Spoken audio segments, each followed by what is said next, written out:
Apocalipse capítulo 3, versos de 1 a 6. Carta à igreja em Sardes. Ao anjo da igreja em Sardes escreve: Estas coisas diz aquele que tem os 7 Espíritos de Deus e as 7 estrelas. Conheço as tuas obras, que tens nome de que vives e estás morto. Sê vigilante e consolida o resto que estava para morrer, porque não tenho achado íntegras as tuas obras na presença do meu Deus. Lembra-te, pois, do que tens recebido e ouvido, guarda-o e arrepende-te. Porquanto, se não vigiares, virei como ladrão, e não conhecerás de modo algum em que hora virei contra ti. Tens, contudo, em Sardes, umas poucas pessoas que não contaminaram as suas vestiduras, e andarão de branco junto comigo, pois são dignas. O vencedor será assim vestido de vestiduras brancas, e de modo nenhum apagarei o seu nome do livro da vida, pelo contrário, confessarei o seu nome diante de meu Pai e diante dos seus anjos. Quem tem ouvidos, ouça o que o Espírito diz às igrejas. Amém. O tema desta mensagem é reavivamento ou sepultamento. A história da igreja de Sardes tem muito a ver com a história da cidade de Sardes. A glória de Sardes estava no seu passado. Foram uma importantíssima cidade antiga, mormente no século 7 a.C., capital da Lídia. Atingiu o seu apogeu no tempo do rei Creso, conhecido quase que legendariamente no mundo pela sua riqueza, pela sua opulência. Era de fato uma das cidades mais magníficas do mundo antigo. Não obstante sua riqueza, aquela cidade ainda tinha um ponto estratégico, por isso era uma cidade militar. Ficava ela encravada no alto de uma colina, amuralhada e fortificada. Sentia-se inatingível, inconquistável, inexpugnável. Seus habitantes chegaram a pensar que jamais cairiam nas mãos dos adversários, e de fato, aquela cidade nunca veio a ser derrotada por um confronto direto. Mas aquela cidade orgulhosa, soberba, altiva, caiu nas mãos do rei Ciro, no período do seu apogeu, em 529 a.C., quando Ciro cercou a cidade por 14 dias e estrategicamente estudou a maneira de invadir a cidade. Em virtude da confiança de seus habitantes e de seus soldados, um soldado persa penetrou por uma fenda na muralha e encontra toda a cidade dormindo e desatenta. E desta forma ele abre as portas das muralhas da cidade. E Ciro invade a cidade e toma a cidade na surdina da noite. Por essa razão, aquela cidade, aquela igreja entendiam a linguagem de Jesus Cristo. Sê vigilante, porque do contrário virei a ti como ladrão, quando não esperas. Mais tarde, no ano 218 a.C., Antíoco Epifânio toma a cidade de assalto, da mesma forma, da mesma maneira, por falta de vigilância e autoconfiança dos cidadãos daquela cidade. Ela fora destruída, mas Alexandre o Magno a reconstruiu e a helenizou, levando a cidade a adorar a deusa Cibele, que passa a ser a padroeira da cidade, e ainda mais com a crendice de que aquela deusa era a deusa que tinha poder de ressuscitar os mortos, trazer vida aos mortos. Por isso aquela igreja também entendia a linguagem de Jesus, quando disse: você tem nome de que vive, mas você está morta. Só que quem tinha poder para dar vida não era Cibele, era o Senhor Jesus Cristo, e é o Senhor Jesus Cristo. No ano 17 da era cristã, a cidade de Sardes foi quase que totalmente arrasada e destruída por um terremoto. E agora aquela cidade olhava e só via glória no passado, porque o seu presente era de ruínas. Mas o imperador Tibério resolve investir na cidade, reconstruir parte da cidade. E com isso, a cidade se afeiçoa aos moldes de Roma e torna-se uma cidade devassa moralmente, permissiva, lasciva, afrouxando seus valores, seus absolutos. E é nesse contexto, queridos irmãos, que o Senhor Jesus Cristo endereça esta carta a esta igreja, agora novamente numa cidade rica, mas totalmente degenerada.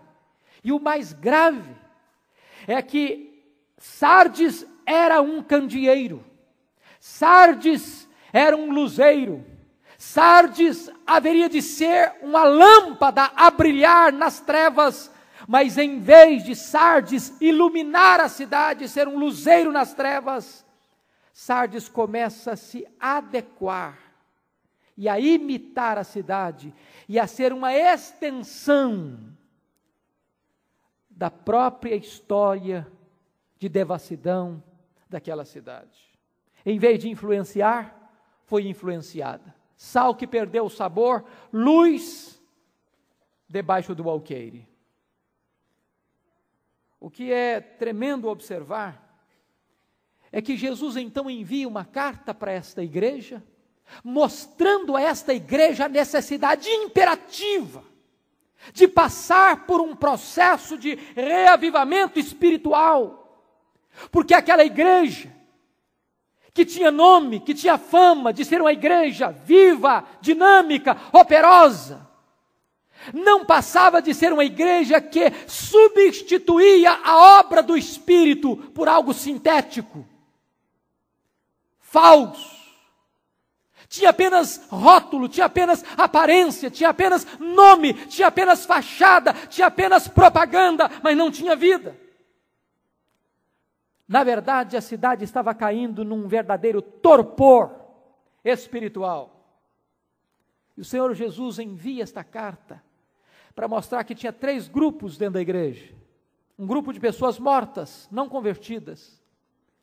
Um grupo de pessoas sonolentas, que precisavam ser despertadas.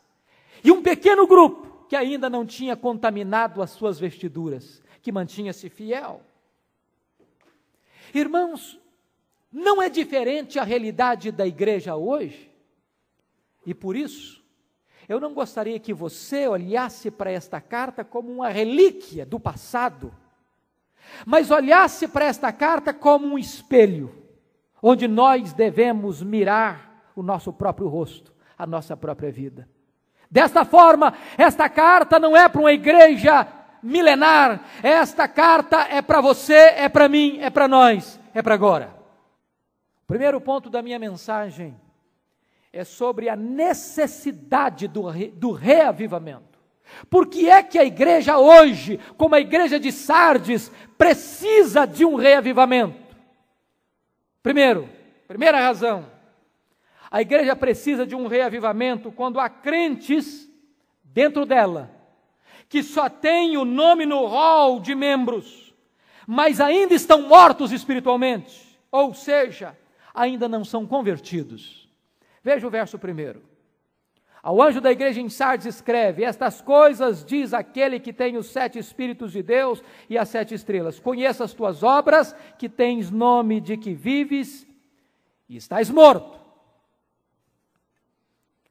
Quando uma igreja vive apenas de aparência, quando ela tem fama apenas no nome, quando ela goza de reputação, mas interiormente ela não tem vida, ela precisa de reavivamento, ou então passará por um sepultamento. Chama a atenção dos irmãos para um fato marcante. Nenhuma falsa doutrina estava prosperando naquela comunidade. Não se ouve aqui dos balaamitas, não se escuta nada sobre os nicolaítas, não se tem informação de falso ensino da falsa profetisa Jezabel. Aos olhos de qualquer observador, a igreja de Sardes era uma grande igreja, pujante igreja e viva igreja. Ela tinha uma reputação de uma igreja viva. Talvez nos nossos dias usaríamos o epíteto uma igreja avivada. Mas a palavra de Deus nos diz que a maioria de seus membros não eram convertidos. A maioria de seus membros estavam mortos. Eles se reuniam, eles adoravam, eles cantavam, eles oravam, eles celebravam, eles iam à igreja, eles tinham fama, mas eles não tinham vida. A uma igreja dessa, Satanás não tem nenhuma preocupação de atacá-la, seja por perseguição, seja introduzindo no seu meio heresias. Esta igreja já está morta pelo seu próprio pecado.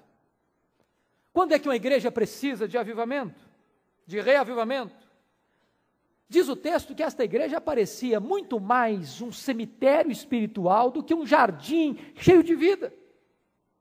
Agora preste atenção, não pensem vocês que Sardes era morta no sentido que nós às vezes pensamos hoje de uma igreja sem vitalidade, sem brilho, sem pujança, sem celebração. Aliás, era exatamente estas exterioridades litúrgicas, de ação e de calendário, que deram a ela o título de uma igreja viva. Entretanto, sob o olhar perscrutador daquele que sabe e vê todas as coisas, Jesus Cristo olha e percebe que naquela igreja não tem vida espiritual, só tem formalidades, só tem rituais, só tem cerimônias, só tem exterioridades. Tinha um nome respeitável, mas não passava de fachada. Às vezes, nós podemos ter também, e correr também este perigo, de termos solenidades que impressionam as pessoas. O Dr. J.I. Packer, no seu livro Na Dinâmica Espiritual, ou Na Dinâmica do Espírito, diz que não tem nada mais solene do que uma igreja que cultua solenemente. Mas ele diz, muitas vezes essa solenidade é como um defunto num caixão, cercado de flores. Está bonito, mas está morto. Jesus diz para aquela igreja, você só tem nome de que vive, mas você está morta. Vejam vocês que a fama da igreja é diante das pessoas, mas ela não tem vida diante de Deus. Não importam quantos olhem para nós e tecem a nós elogios, não importa quão cheios de encômios, de elogios, nós estejamos aos olhos dos homens, recebamos diante dos homens, o que importa é se temos vida diante de Deus. A fé que aquela igreja exercia era apenas uma fé nominal, seu cristianismo era apenas nominal, os seus membros pertenciam a Cristo apenas de nome, porém não de coração. Aqueles crentes estavam vivos, mas espiritualmente estavam mortos. Meus irmãos, é hora de parar e pensar seriamente sobre isso. Se nós não corremos o risco de nos reunirmos também, domingo após domingo, e participarmos das celebrações solenes a Jesus Cristo, sem termos no nosso meio perseguição, sem termos no nosso meio heresias, sem termos no nosso meio falsos profetas, mas ao mesmo tempo, falta-nos vida. Um certo pastor, muito aflito por causa do estado espiritual da sua igreja, resolveu chocar a igreja, anunciando publicamente que no domingo seguinte, diante da falta de reação da igreja, que ele iria realizar a cerimônia de sepultamento da igreja. E pelo comentário, pelo anúncio inusitado e chocante, os próprios membros se encarregaram de avisar aos faltosos, e naquele domingo toda a congregação estava presente, e não era diferente, lá estava no altar, na frente da igreja, um caixão. E o pastor então subiu ao púlpito e anunciou que a partir daquele momento ele estaria oficiando o sepultamento da igreja, e convidou solenemente cada membro da igreja a levantar-se e em fila despedir-se do defunto. E à medida que as pessoas se levantavam e olhavam para o caixão, paravam pensativas e saíam com lágrimas nos olhos. E o pastor resolveu colocar dentro daquele caixão um espelho. E quando as pessoas se debruçavam para ver o defunto, miravam o seu próprio rosto. E aquela igreja então pôde ser sacudida por esta mensagem, para perceber que muitas vezes nós temos nome de que estamos vivos, mas a morte em nosso meio. Segundo lugar, queridos, preste atenção, quando é que uma igreja precisa de reavivamento? Ela precisa de reavivamento quando há crentes que estão no CTI espiritual, em adiantado estado de enfermidade espiritual. Vejam vocês o verso 2. Sê vigilante, consolida o resto que estava para morrer. Vejam vocês que naquela igreja havia crentes mortos, mas havia crentes no CTI espiritual, em estado terminal, gente que estava com o pé na cova, gente que estava já apenas com um pequeno lampejo de sinal de vida. E por quê? Se olharmos o contexto, vamos ver que o problema da igreja de Sardes era o mundanismo. Crentes que estavam contaminando as suas vestiduras com o mundanismo. Crentes que não queriam mais viver uma vida de consagração, de pureza, de santificação. Crentes que estavam se tornando amigos do mundo. Crentes que estavam se conformando com o mundo. Crentes que estavam amando o mundo e as coisas que há no mundo. Crentes que não queriam ser diferentes e adotando o mesmo estilo de vida do mundo. E esta era a causa de que muitos já estavam mortos e outros já estavam no CTI espiritual, prestes a morrer. O pecado adoece. É como uma chaga no coração. O pecado vai matando a sensibilidade espiritual. Aquela situação que há tempos outrora provocaria um escândalo, um vexame, uma vergonha pública, hoje já não causa mais constrangimento. Os crentes hoje já fazem, já falam, já praticam as mesmas coisas das pessoas que não conhecem a Deus. Isso já não traz mais vergonha e nem temor à igreja. E as pessoas vão entrando para o CTI espiritual, porque o pecado vai matando, vai insensibilizando, vai cauterizando a consciência. E de repente a igreja vai se acomodando ao mundo, vai se amoldando ao mundo, ela vai deixando que o mundo penetre para dentro das suas portas. Terceiro lugar, a igreja precisa de reavivamento, queridos irmãos, quando há crentes que, embora estejam em atividade na igreja, levam uma vida sem integridade. Veja o verso 2 ainda, quando Jesus diz, porque não tenho achado íntegras as tuas obras na presença do meu Deus. Havia trabalho, havia engajamento, havia ação, havia agenda, a igreja estava envolvida em projetos, em trabalhos. Quem sabe trabalhos que ganhavam os aplausos do mundo, o reconhecimento da sociedade. Mas ao mesmo tempo, aquelas obras não eram íntegras na presença de Deus, ainda que arrancassem aplausos diante dos homens. Meus amados irmãos, este é um grande risco.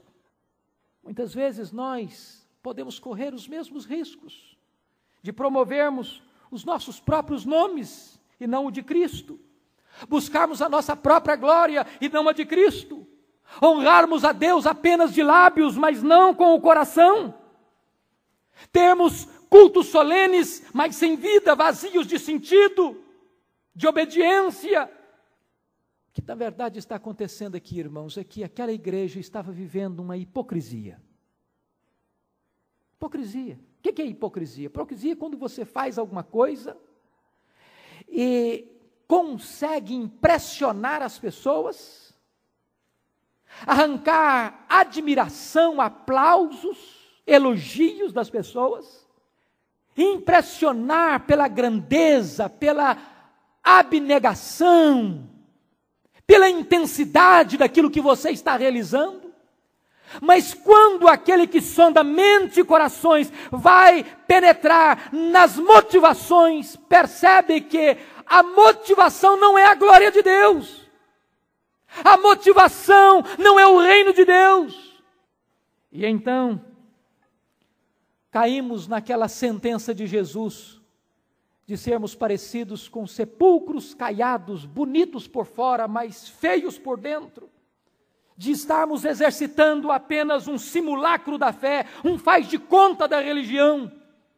Quando a igreja mantém o seu cronograma, mantém a sua atividade, mantém o seu projeto, mantém a sua atividade, e aos olhos dos espectadores tudo está indo muito bem, mas aos olhos daquele que vê todas as coisas, não há integridade diante de Deus. Quando isso acontece, a igreja precisa passar por um reavivamento, senão enfrentará um sepultamento. Mas finalmente, irmãos, a igreja precisa de um reavivamento.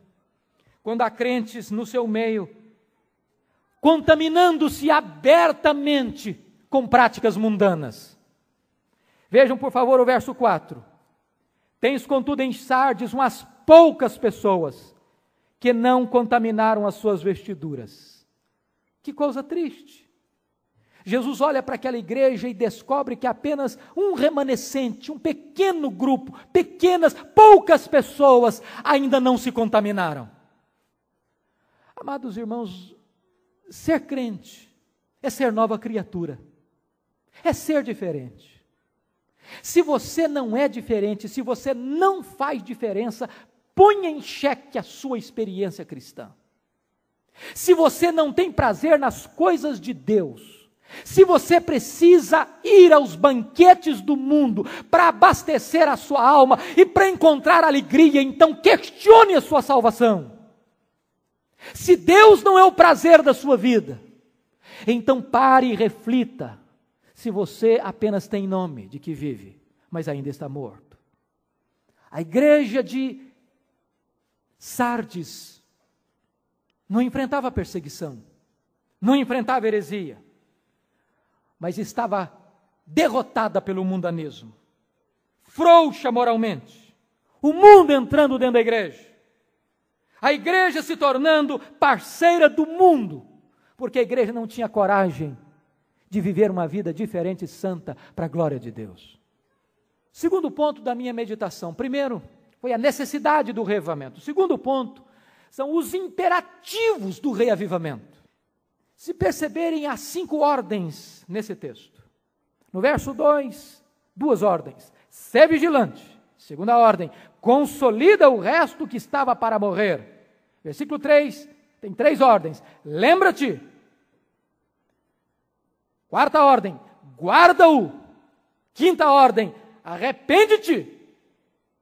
E nós poderíamos sintetizar esses 5 imperativos em 3 aspectos. Primeiro, se nós queremos experimentar um reavivamento na nossa vida, na nossa igreja, o primeiro passo é uma volta urgente à palavra de Deus.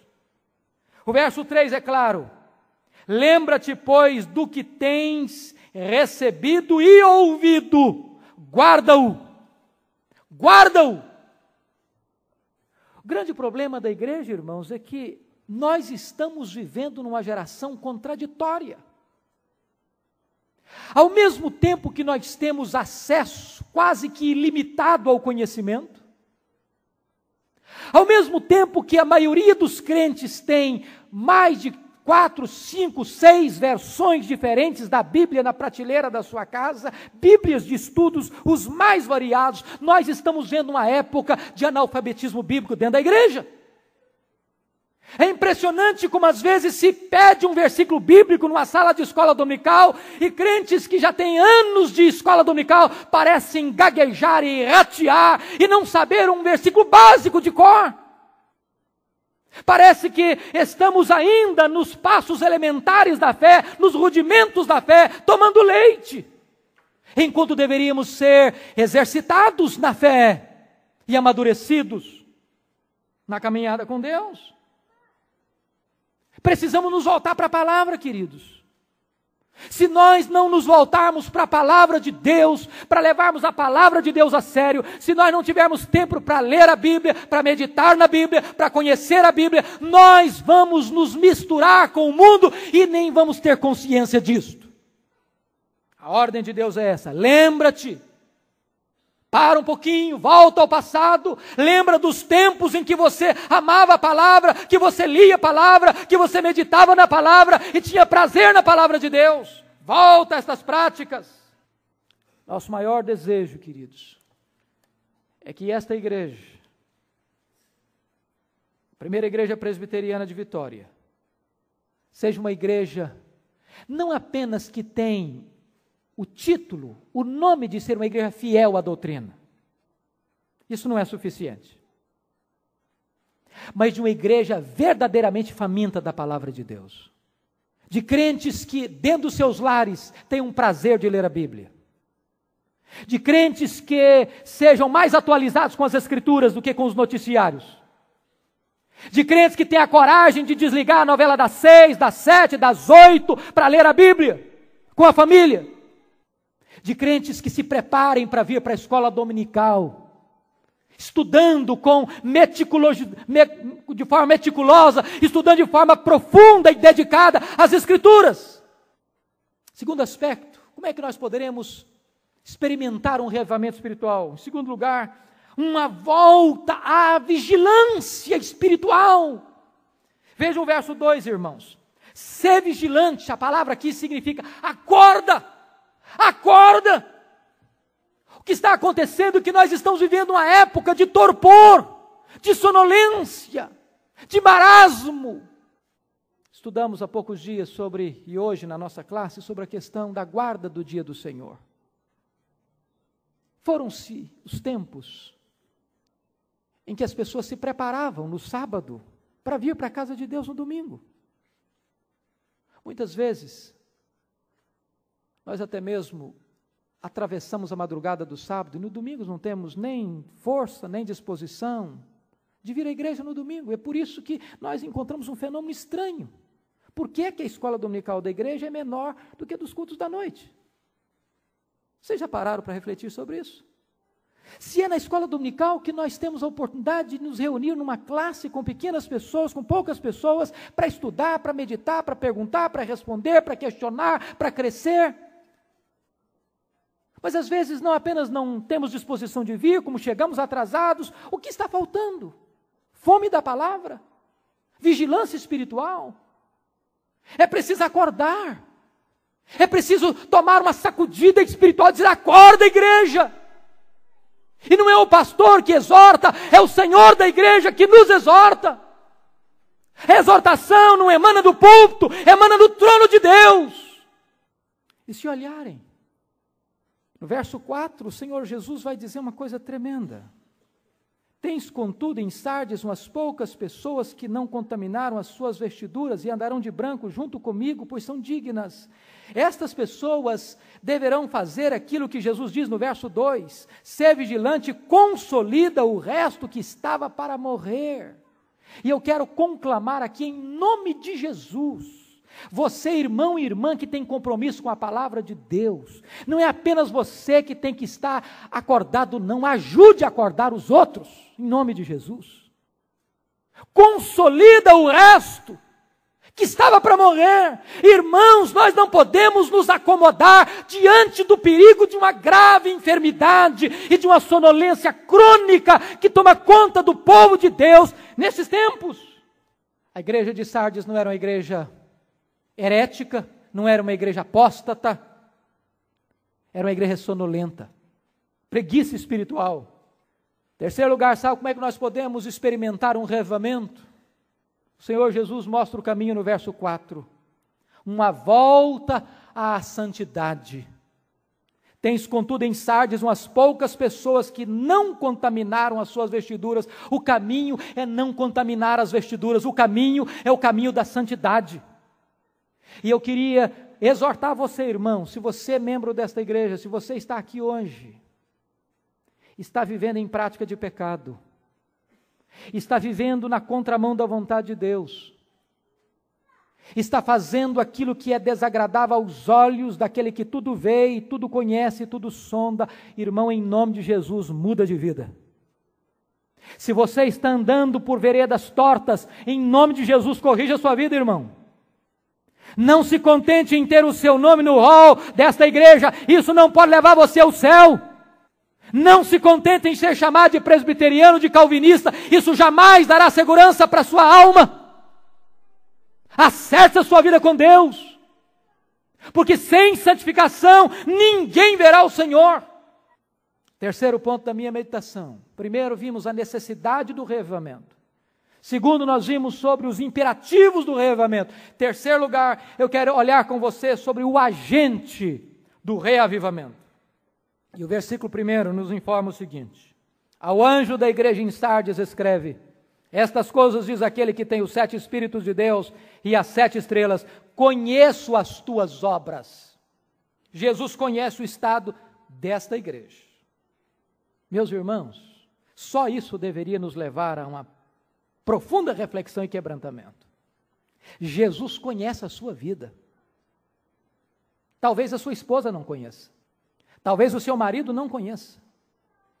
Talvez os seus pais não conheçam. Talvez seus filhos não conheçam. Mas Jesus conhece a sua vida. Ele sabe quem é você. Ele sabe como você está andando. Por mais grossa que seja a máscara que você possa usar, Jesus sabe quem é você. Ele conhece você. E eu acho fantástico porque muitas vezes Jesus vê o que nós não vemos. Jesus olhou para a igreja de Esmirna, uma igreja pobre, sofrida, e Jesus diz: Esmirna, você é rica. Jesus olhou para a exuberância de aparência da igreja de Sardes, que tinha um nome, que era uma igreja viva, e diz: você é morta. Jesus olhou para a igreja pujante, riquíssima de Laodiceia, e diz: você é pobre. O que é que Jesus conhece a seu respeito? Segundo lugar, Jesus não apenas conhece o estado da igreja, olha aí o versículo 1, Jesus é o dono da igreja. Versículo 1 diz que Ele é aquele que tem as 7 estrelas na sua mão. Os 7 anjos, a liderança da igreja, a própria igreja, está nas mãos do Senhor Jesus Cristo. A igreja é dele. Ele tem zelo por ela. Ele morreu por ela. Ele intercede por ela. Ele vela por ela. Ele a exorta. Ele a corrige. Ele a disciplina. Ele a levanta. Ele a restaura. Ele a coloca de pé. A igreja é dele. Terceiro lugar. Versículo 1 diz que Ele é aquele que tem os 7 Espíritos de Deus, ou seja, Jesus é quem tem poder para reavivar a igreja através do Espírito Santo. 7 Espíritos aqui significa que Ele tem a plenitude do Espírito Santo. Eu estou seguro disso. Se você é salvo, você tem o Espírito Santo. Se você é salvo, você foi batizado pelo Espírito no corpo de Cristo. Se você é salvo, o Espírito Santo habita em você. Mas há uma grande diferença entre ter o Espírito, possuir o Espírito e ser possuído pelo Espírito. Há uma grande diferença entre ser habitado pelo Espírito e estar cheio do Espírito. Há uma grande diferença entre ter o Espírito residente e ter o Espírito presidente em nossa vida. E a grande necessidade que você e eu temos, irmãos, é de um derramar do Espírito de Deus no nosso coração. Porque quando a igreja está cheia do Espírito, ela está cheia de vida. Para uma igreja morta, Jesus se apresenta para dizer: eu tenho remédio para você. Eu tenho a solução para o seu problema. Você tem nome que vive, mas está morta, mas o Espírito é aquele que sopra num vale de ossos secos e levanta daí um exército. Quando o Espírito vem sobre a igreja, quando ele sopra sobre a igreja, esta igreja se põe de pé como uma igreja viva e poderosa. O Espírito Santo é o Espírito da vida. Quando ele sopra, a igreja morta e moribunda levanta-se. Quando o Espírito Santo sopra, o culto torna-se vivo, a alegria indizível, o entusiasmo contagiante, a aparência cede lugar à realidade. E eu termino. Em último lugar, eu queria que você olhasse comigo as bênçãos do reavivamento. Primeira, a necessidade do reavivamento. Segundo, os imperativos do reavivamento. Terceiro, o agente do reavivamento. Em último lugar, vejamos as bênçãos do reavivamento. Eu chamo a sua atenção para o verso 5. O vencedor será assim vestido de vestiduras brancas. Veja você que, para aqueles que não contaminaram suas vestes, esses terão vestiduras brancas. Quem viveu em santidade aqui, viverá na glória lá. Quem se apartou do pecado aqui, contemplará a glória de Deus lá no céu. Veja você que Jesus não está prometendo salvação para aqueles que têm suas vestiduras contaminadas. Irmão, em nome de Jesus, preste atenção nisso. Jesus não está prometendo salvação para membro de igreja que, embora tenha o nome no hall da igreja, que embora tenha nome de que vive diante dos homens, mas ao mesmo tempo anda com vestes sujas e obras sem integridade. Para esses não tem salvação, diz o Senhor Jesus. Esses não andarão de branco, esses não entrarão na glória. Vestiduras brancas é um símbolo de festa, de pureza, de felicidade e de vitória. Jesus está dizendo que sem santidade não há salvação. Sem santificação ninguém verá a Deus. Finalmente, versículo 5 ainda diz: e de modo nenhum apagarei o seu nome do livro da vida, pelo contrário, confessarei o seu nome diante do meu Pai e diante dos seus anjos. Quem não se envergonha de Cristo agora, terá seu nome proclamado por Cristo na glória. Quando uma pessoa morre, tiramos o atestado de óbito. Tira o nome do livro dos vivos. Os nomes dos mortos não constam no registro dos vivos. O salvo jamais será tirado do rol do livro da vida. O Senhor Jesus disse que aqueles que forem vitoriosos e vencedores, terão seus nomes no livro da vida, e Jesus vai confessar os seus nomes diante do Pai. Ele disse: aquele que me confessar diante dos homens, também o confessarei diante do meu Pai. Mas aquele que de mim se envergonhar, também dele me envergonharei no último dia. Querido, meu irmão, minha irmã, não contente-se com o fato de o seu nome estar no registro, no livro do rol de membros da igreja visível. Certifique-se pelo testemunho do Espírito, pela mudança da sua vida, que o seu nome já está registrado no livro da vida. E Jesus termina dizendo: quem tem ouvidos, ouça o que o Espírito diz às igrejas. Gostaria de ser mais suave com a igreja nesta noite, mas Deus não me permite. Porque a palavra não é a nossa palavra, é a palavra de Deus. E esta palavra é uma palavra que precisa inquietar a sua alma e a minha, e a levar-nos a uma reflexão mais profunda do que talvez tenhamos tido até aqui. Que Deus nos ajude a entender e a obedecer esta palavra. Amém. Curva sua fronte, por favor.